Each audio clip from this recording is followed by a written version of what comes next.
बहुत अफसोस और नहायत ही अफसोस कि एक आदमी जो मुंब्रा के पत्रकार हैं रफ़ीक कामदार साहब, वो आगे बढ़े जहां राजनीतिक दलों के नेताओं के खड़े होने के हिम्मत नहीं हो रही थी, उस जगह को उन्होंने कवर किया और आ कर के ये बताया कि हम तुम्हारे साथ हैं जिनकी बिल्डिंगें टूट रही थी।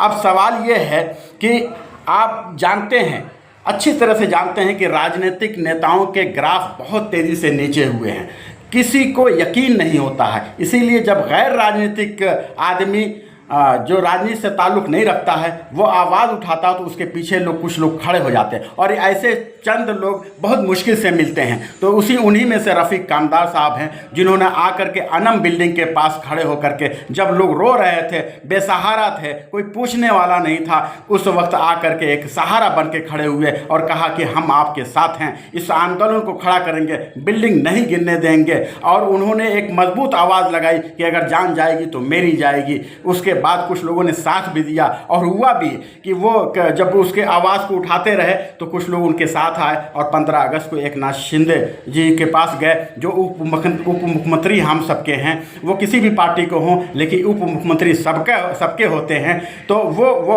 उन्होंने भी हमदर्दी दिखाई और कुछ दिनों के लिए कार्रवाई रोक दी, 3 हफ्ते से अभी तक रुकी हुई है। ये रफ़ीक कामदार जी की कामयाबी रही है। लेकिन आज ये सुनने में आया कि वो पीछे हट रहे हैं तो अफसोस हो रहा है, इसलिए कि ऐसी आवाज़ को उठने पीछे नहीं हटने देना चाहिए और हम सबका फ़र्ज़ बनता है और जनता का फ़र्ज़ बनता है कि उनकी आवाज़ से आवाज़ मिला के एक साथ खड़े हों।